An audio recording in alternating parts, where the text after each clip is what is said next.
হায়াতির সাথে যদি ব্রাজিল জিততে পারে তাহলে আমি 3 পিস পরে পুরো এলাকা ঘুরে।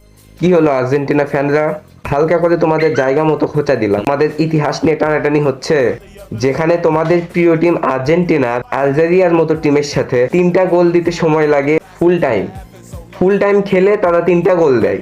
আর সেখানে আমাদের হায়াতির মতো টিমের সাথে খেলে 3টা গোল দিতে সময় লাগছে 35 মিনিট। 2টা গোল অফসাইড, আর বাদ বাকি যেইগুলা মিস হয়েছে ওইগুলো তো বাদই দিলাম।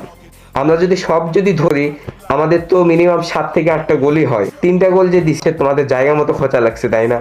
না, ভাবছিলাম যে এবার ব্রাজিলের জার্সি কিনবো না, কিন্তু যা ভাবসাব দেখতেছি না, মনে হচ্ছে জার্সি একটা কিনতেই হবে, জার্সি না কিনলে হবে না। টিকটকে ফেসবুকে ঢুকলেই দেখি বলে যে হাইতির সাথে যদি ব্রাজিল জিততে পারে আমি আমার চুল কেটে ফেলবো, 3 পিস পরে পুরো আমাদের এলাকা ঘুরবো।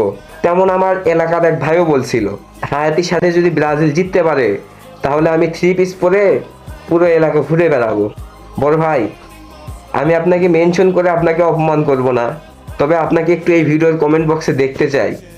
প্লিজ একটা কমেন্ট করেন। হ্যাঁ, Living normal life. I was raised by the state, so I gotta be down with the hood team. Too much television watching got me chasing dreams. I'm an educated fool with money on my mind. Got my 10 in my hand.